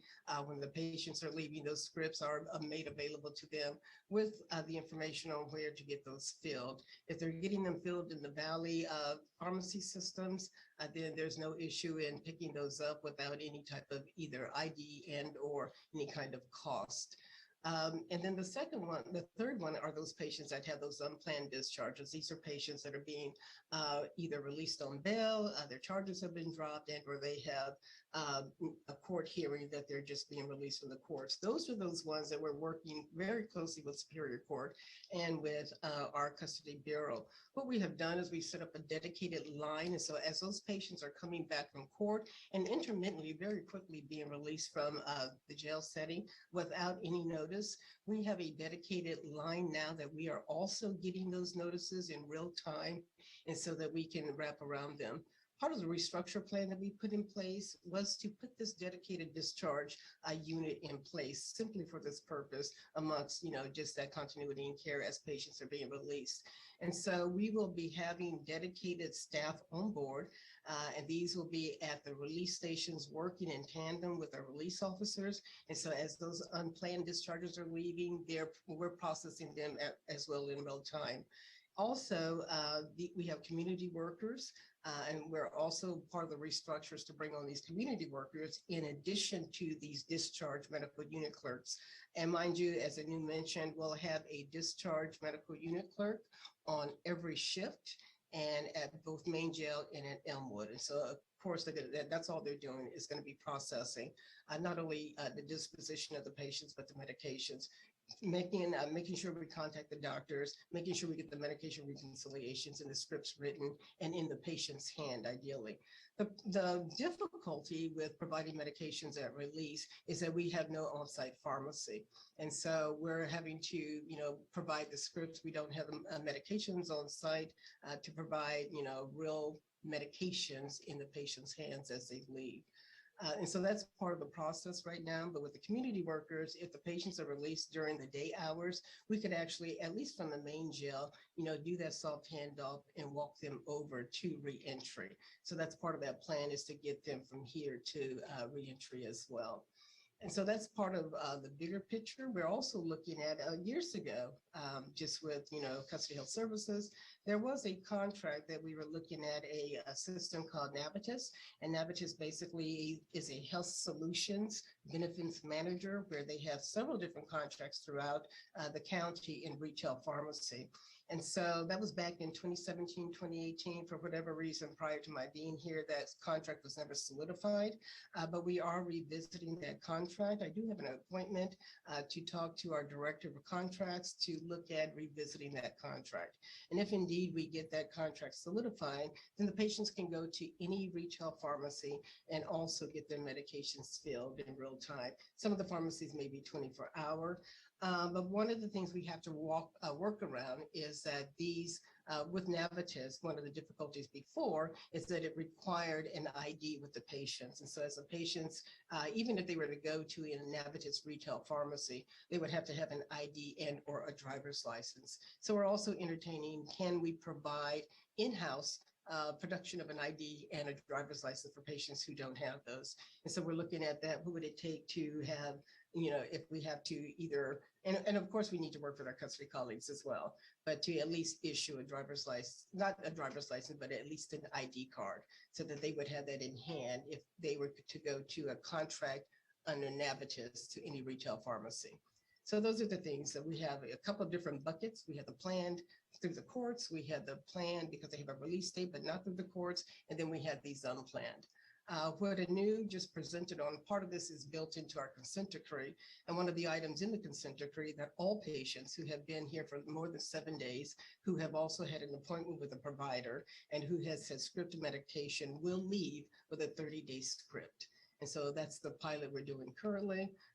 And we're extrapolating that across all patients to include those unplanned releases now that we have the system of being notified in real time when patients are leaving in within hours of their leaving. We can wrap around that and provide that script as well. So my follow-up question is, will the community workers, assumingly they have lived expertise, otherwise lived experience, see the inmate many days before they're released so they can establish a relationship? And could they then, whether they know what the medications are, accompany them to the pharmacist? The handoff, yeah, and we'd have to check on that. Do they come in earlier? Do they come into the jail earlier? These are our employees. Yeah, and they will be our employees, the community workers we're bringing on. I need to look at the jurisdiction of how far they can go outside of release in following the patient in the community. But we can get them to the reentry. And part of that too, we're looking at Chaplain. We are standing up sort of like that wraparound whole person care model. We're also looking at building that into the discharge planning under the whole person care. And so we're trying to get this on a lot of different fronts so that, and part of the belief and part of the practice we will start is that discharge planning will happen at the day of admission. And so as we have these patients coming in, we pretty much, will know in short order what bucket they will fall in and start looking at that discharge and discharge medications, providing they don't change too frequently at the day of admission. I would suggest that would be a solution to the recidivism rate. Sure. If they come in earlier and if they establish a relationship and make sure that they get their medications, then you would reduce the number of no-shows at the pharmacist for mental health, at least for exactly. Sure. Yeah. Okay, thank you. Judge Manley?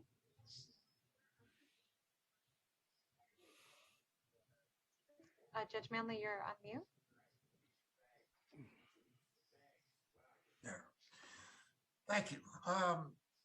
This is a very serious issue. It's been going on for years. And I really think one thing you pointed out, giving them an ID is really important because so many people that I see do not have an ID, cannot pick up their medications. The difficulty to get from the jail over to the county pharmacy is an incredible challenge. Sure. What I wanted to ask you is something that I raised years ago, and I know takes place in other jails.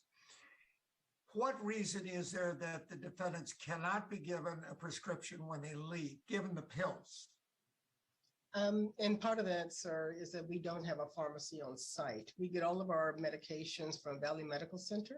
And so, especially if those unplanned, we would have to have that time from them packing those medications, doing the manifesto, bring the medications over. Then we'd have to do that, reconciliation of the medications with a nurse, and then get those bubble packed and get to the patient. So that's a process that we would have to take a look at. Now, we do have some, what we call the Pyxis, where we store some medications, but we don't have an on-site pharmacy for all medications, and that's part of the difficulty. Now, in the psychotropic meds, of course, the doctors are not going to give a large script for those because they're controlled medications, and so they may give a few days. Even if we were to have that on-site pharmacy, they wouldn't get a full 30-day script for psychotropic medications, just enough to bridge them until they either make contact with their referral source that we send them out to and or pick up the medications, and someone would have to rewrite that script to monitor that, because every 30 days that psychotropic med that is a controlled substance would have to be reordered every 30 days, and the doctor would have to see them in order to reorder that medication.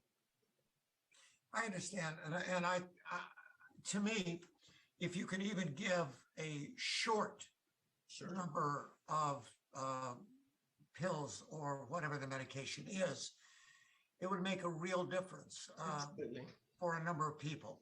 The second thing I wanted to ask, well, let me just follow up. Are you going to continue to look into that as to whether or not there could be a satellite pharmacy or whatever one would call it at the jail that could provide this? I mean, it just seems to me that we've been going over this now for year after year after year, and we're still looking at only, what, 32% or less pick up the medications, and unless we drive them or do something, nothing changes. And I'm just seeing, and I think you've come up with some good ideas, but let me ask you this.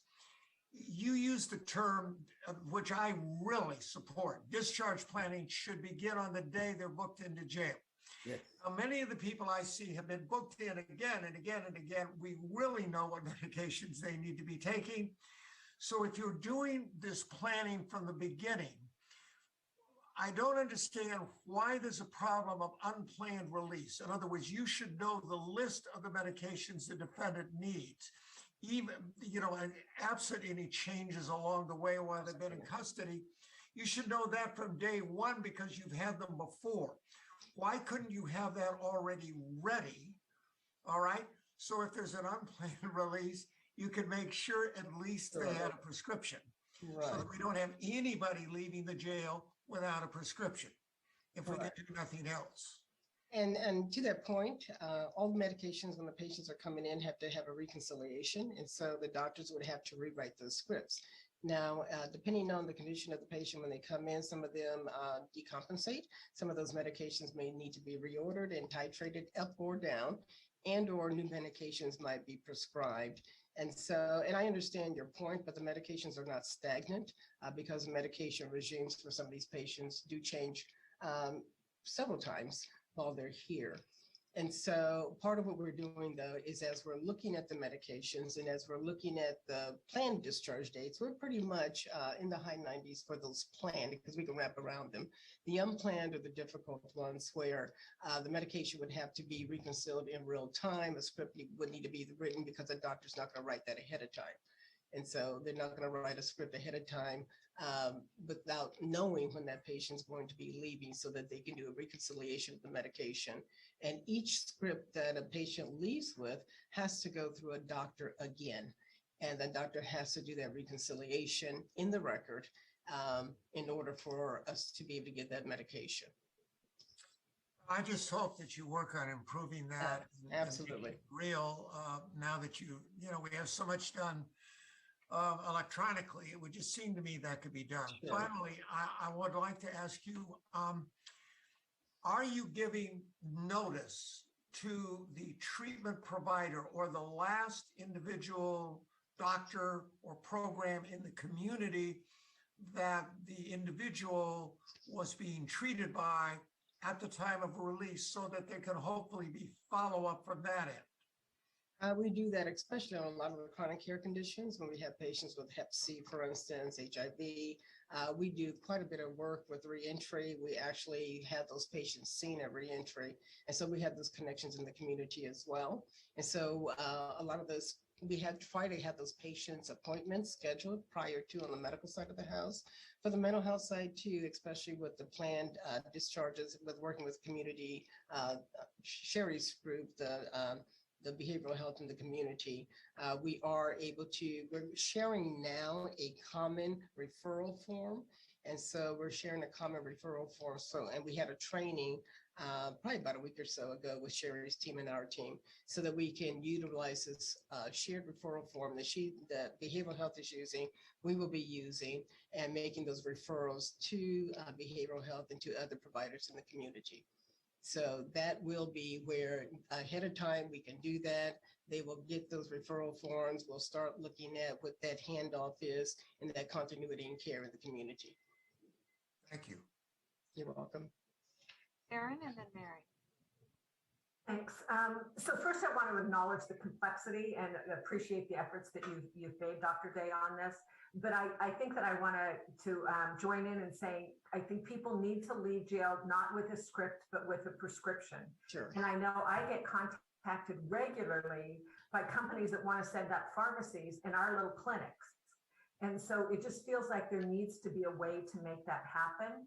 And I do think that the folks who are being discharged into programs, it happens, but it is our staff having to go to a pharmacy, come back to the jail. So it's a whole lot of work when it feels like they should be walking out with prescription in hand. So And want to support however. And we certainly, and we're committed to this process, by the way, and this is a traditional industry standard. And so the difference is we don't have that on-site pharmacy. And so we're looking at every avenue. We're considering other alternatives. We're looking at, like you mentioned, those satellite clinics.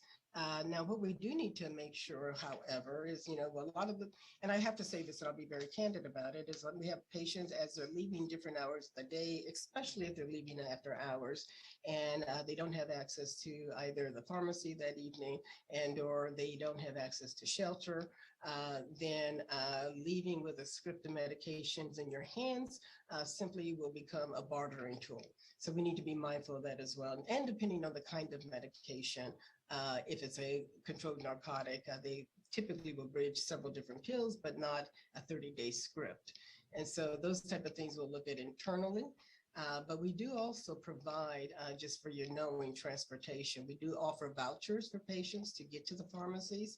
And so we have given vouchers for the patients to leave here and go directly to a pharmacy to get their medications filled as well. And so those are the things we're doing. But looking at satellite clinics, I think it's a great idea. We've done that in other places, but we just need to continue to look at these innovative, out-of-the-box, transformational type processes in order to fill the gap for these patients. Mary?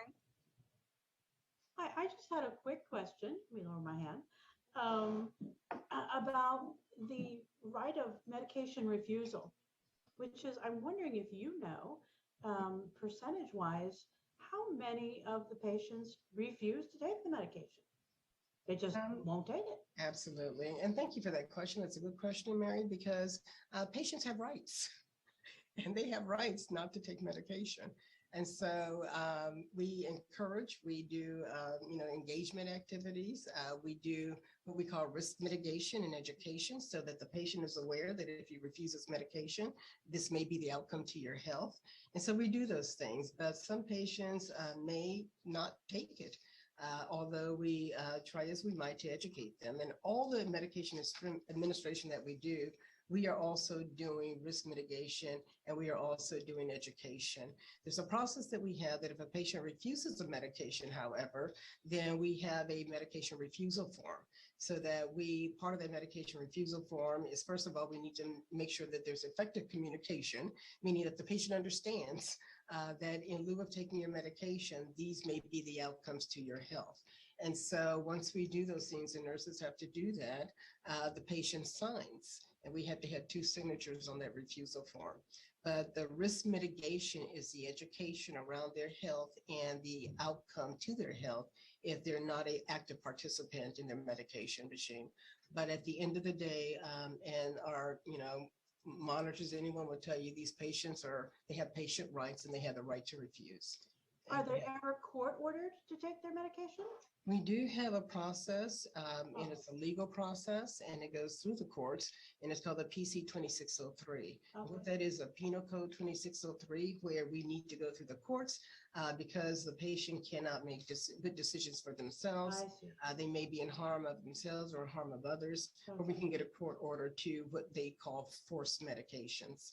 And so that's where the patient is taking that medication. It may be an injectable against their will.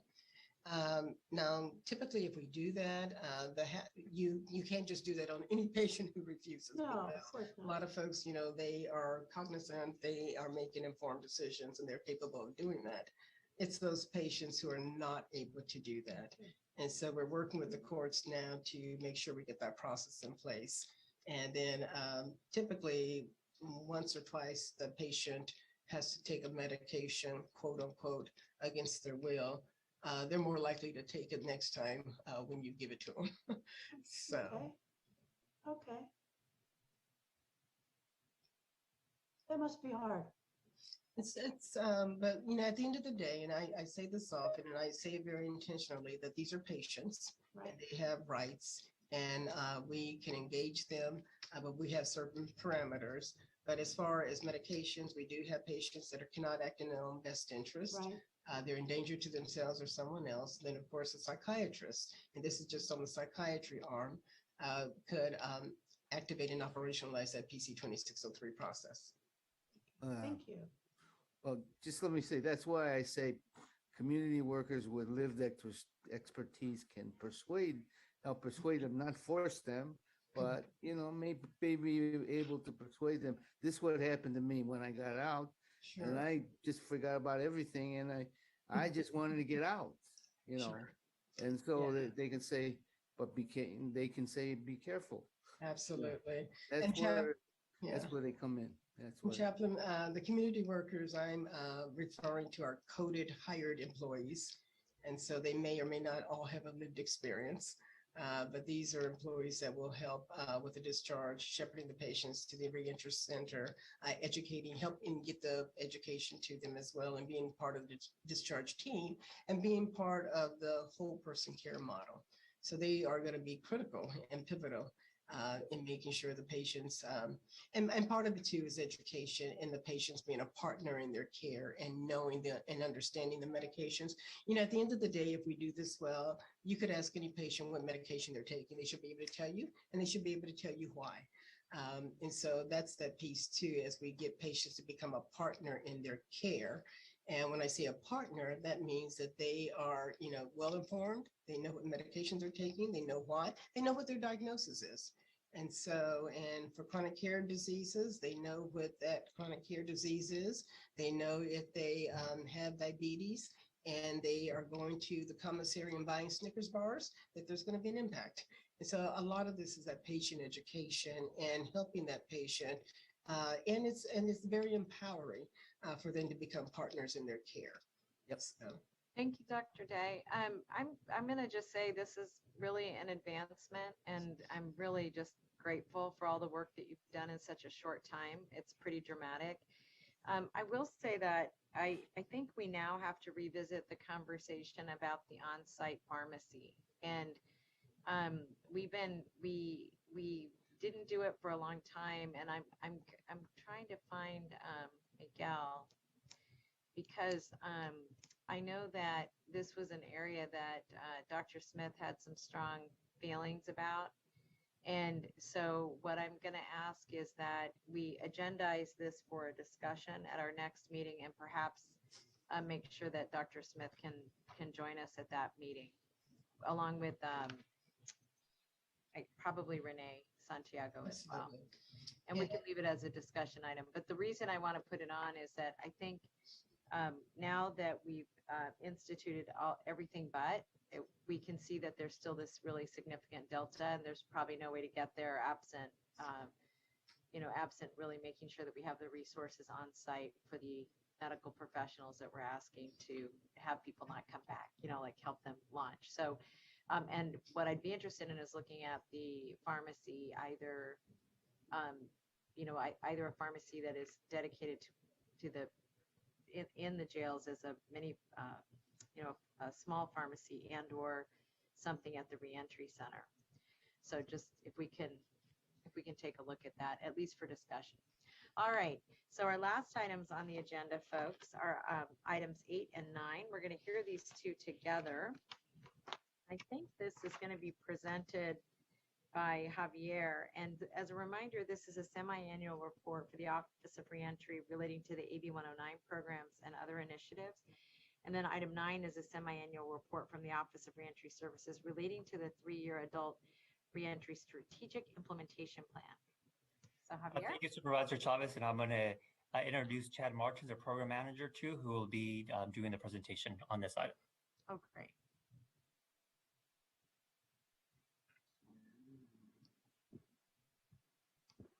Can you guys hear me? Yes, now we can, Chad. Okay, thank you. I put it in full screen and then I couldn't find the mute button. Okay, so I'm going to run through this really quickly. Good afternoon, supervisors and members of the Reentry Network. Chad Martins with the Office of Reentry Services, just here to show you some highlights from the longer report. The report covers fiscal year 21, or in other words, July 2020 to June 2021. So as we mentioned in item 4, it's been about 10 years since realignment was implemented. And this shows you kind of most of that picture. It shows you up to June 2021. As you can see, it's been pretty stable since 2015 until the pandemic, and the realignment reentries or releases from custody did drop off after that as custody populations declined. But since June 2021, just over 9,000 unique individuals were released under realignment. This next slide is a quick snapshot of the San Jose Reentry Center. So during the fiscal year, the center served over 3,000 people. And if you look at the San Jose Reentry Center client served chart, you can see that our numbers are starting to tick back up after the sharp decline during COVID.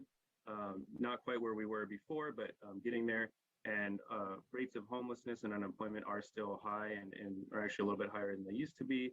And as a result, we see our top requested resources reflect that, in that they are general assistance and benefits, housing assistance, and as others have mentioned, things like identification, clinical services. The Reentry Center also has a behavioral health team. The numbers have increased there as well. They were able to serve just under 800 unique clients during the fiscal year. And they did provide just under 400 clinical needs assessments. And from those assessments, they sent 314 referrals to substance use treatment and 63 referrals to mental health treatment.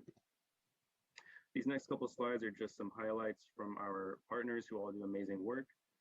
Case in point, the medical mobile unit served an average of 456 clients each quarter and was visited over 4,000 times during the year. Behavioral health was able to admit several people to substance use treatment. 685 reentry clients were admitted, and then over 1,000 people were admitted to the realignment funded mental health programs. In terms of faith-based, they're also with behavioral health. They're contracted. They also have an office at the Reentry Center. They were able to serve over 1,300 clients during the fiscal year. The Office of Supportive Housing, as we know, does amazing work and is crucial. Their rapid rehousing programs are funded by AB 109. They were able to enroll 140 clients and house at least 116 households during the year. The Public Defender's Reentry Expungement Program, which does record clearance, accepted 419 new clients and submitted over 1,500 cases, which were heard in court. Most of them were granted relief, so a lot of people are getting their records cleared that way. The Adult Probation Department enrolled about 300 clients in their 2 vocational contracts and about 85 clients in their cognitive behavioral programming contract. And then finally, Social Services is the most widely utilized partner at the Reentry Center. They were able to process applications for over 1,700 people, and over 1,000 people received benefits through that office of our center. And then finally, we have the Office of Reentry Services contracts. Just to run through this real quick, we have our 2 employment providers who enrolled just under 400 clients. We have our 2 legal providers, Pro Bono, who advises and represents people for civil law and expungement. They served over 200 clients. And then Outreach Court, which looks at fines and fees, reducing fines and fees. They heard 855 cases and calendared just about 50 new clients. Our behavioral classes, which are life skills and psychosocial, as you can see, there were a lot of sessions provided during the year. Most of these were virtual, but they are transitioning back into in-person. And then finally, we have our case management, which we refer to as service navigation. Those 3 providers were able to enroll just under 600 clients in their wraparound caseload and serve over 400 clients or link over 400 clients to services. And that doesn't account for their one-touch services, which is a single engagement. And that wraps up my portion of items 8 and 9. So I'll start with the item number 9, and let me go ahead and share my screen.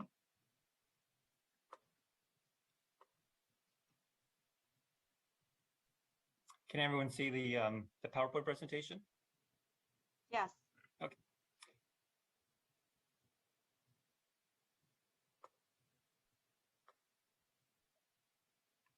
So the objectives of our strategic plan, which is which will expire on June 30th of 2022, almost 3 years since we implemented. Here are the key objectives, and the bottom two regarding the number of folks getting into employment and also receiving mental health and substance use treatment is something that's very critical that we will continue to review, and it's going to be part of our evaluation. So as discussed in prior presentations today about the jail reduction, I just wanted to highlight that our goal was to reduce over the last 3 years 500. We surpassed that, and that's due to all the programs and services that we've been implementing in response to COVID-19. Member West mentioned asked about the recidivism rate. So we're very fortunate that we have a low recidivism rate. We did a refresh of the recidivism rate that we did a few years ago based on the numbers between October 2016 and 2019. Of those individuals released under AB 109, only 44 were recidivated, meaning that they were arrested, went through the process, and then they were convicted. We will be updating a 5-year rate where we provide a 10-year AB 109 realignment report, and that will be issued early next year. A part of our strategic plan is how we address racial and ethnic disparities, and we presented this at prior Reentry Network meetings. And one item that I want to bring to your attention is our partnership with other communities to engage stakeholders and identify opportunities to eliminate racial disparities. So we're working with GARE and the Safety and Justice Challenge from the MacArthur Foundation to look at our peer counties throughout the nation and how we're addressing racial disparities. And then in terms of employment services, so a critical piece of making sure that folks don't get rearrested and back into custody is securing job stability. And so we have, just as Chad mentioned, probation has a contract with CEO. We have contract with Goodwill and Catholic Charities, and it's just important just to monitor how many of our clients retain jobs after 90 days, 180 days, and ultimately how many can retain over a year. And then we also look at our providers. How many of our providers are hiring our individuals with lived experience, our former clients? So we have 13 contracts, and those 13 contracts created 52 positions, and of those, about 12 are held by individuals with lived experience. And then in the report, we talk about the various substance use and mental health modalities in terms of success rate. So as you can see in this slide, and also presented in the report in terms of success rate, so it's between 40 to 58% success rate in terms of individuals discharging out of mental health service or a substance use. And as you can see, substance use does have a higher rate of success of residential and withdrawal management than does on the mental health side. And then just some key updates on the strategic plan. We are working very closely with the District Attorney's Office, and they're working closely with probation and the Public Defender's Office to implement the bend-the-arc reform of automatic expungement and record clearance for successful probation individuals. So we're really excited that's going to come to fruition in the next few months. And then, of course, we work with the Office of Supportive Housing to look at different employment initiatives with them. So in terms of next steps and what we're asking this body to consider is what is the next steps of the strategic plan. So either direct us to make minor adjustments to the plan and renew it for an additional 2 years, or direct staff to engage the consultant to prepare a new strategic plan. So we recommend that we just make minor adjustments, work with our reentry stakeholders, and we renew it for an additional 2 years. We do have a consultant that is working with receiving input from our stakeholders, and is doing focus groups with folks in the community, and also we're working with the Office of the Sheriff Programs Unit to look at doing 2 focus groups in custody to engage them about next steps on our strategic plan. And with that, I want to end my presentation with showing you our reentry Still I Rise shirt. If any of you haven't signed up, so this is our shirt that have an amazing opportunity for folks to donate and participate in a 5K run, which is going to be held at Collier Park on Saturday at 9:30. But everyone has an opportunity to do it virtually from now till October 30th. And all the proceeds goes to providing new clothes for all the individuals that are recently released from incarceration. So for $25, you get a great shirt, this really nice blue shirt with a swag bag. You can pick it up at the Reentry Center and then have fun at Halyard Park or doing it virtually in. Just wanted to also show some sign that we'll be sharing during the path at the 5K run. So with that, we're open for questions and comments. Thank you. Great, thank you. I'm going to see if there's anybody from the public who would like to speak, and I don't see anyone. So I'm going to close the public component of this and go to our esteemed board here, and I'll start with Wes. Javier, I appreciate the statistics you brought about reducing recidivism. I think that's wonderful to hear that.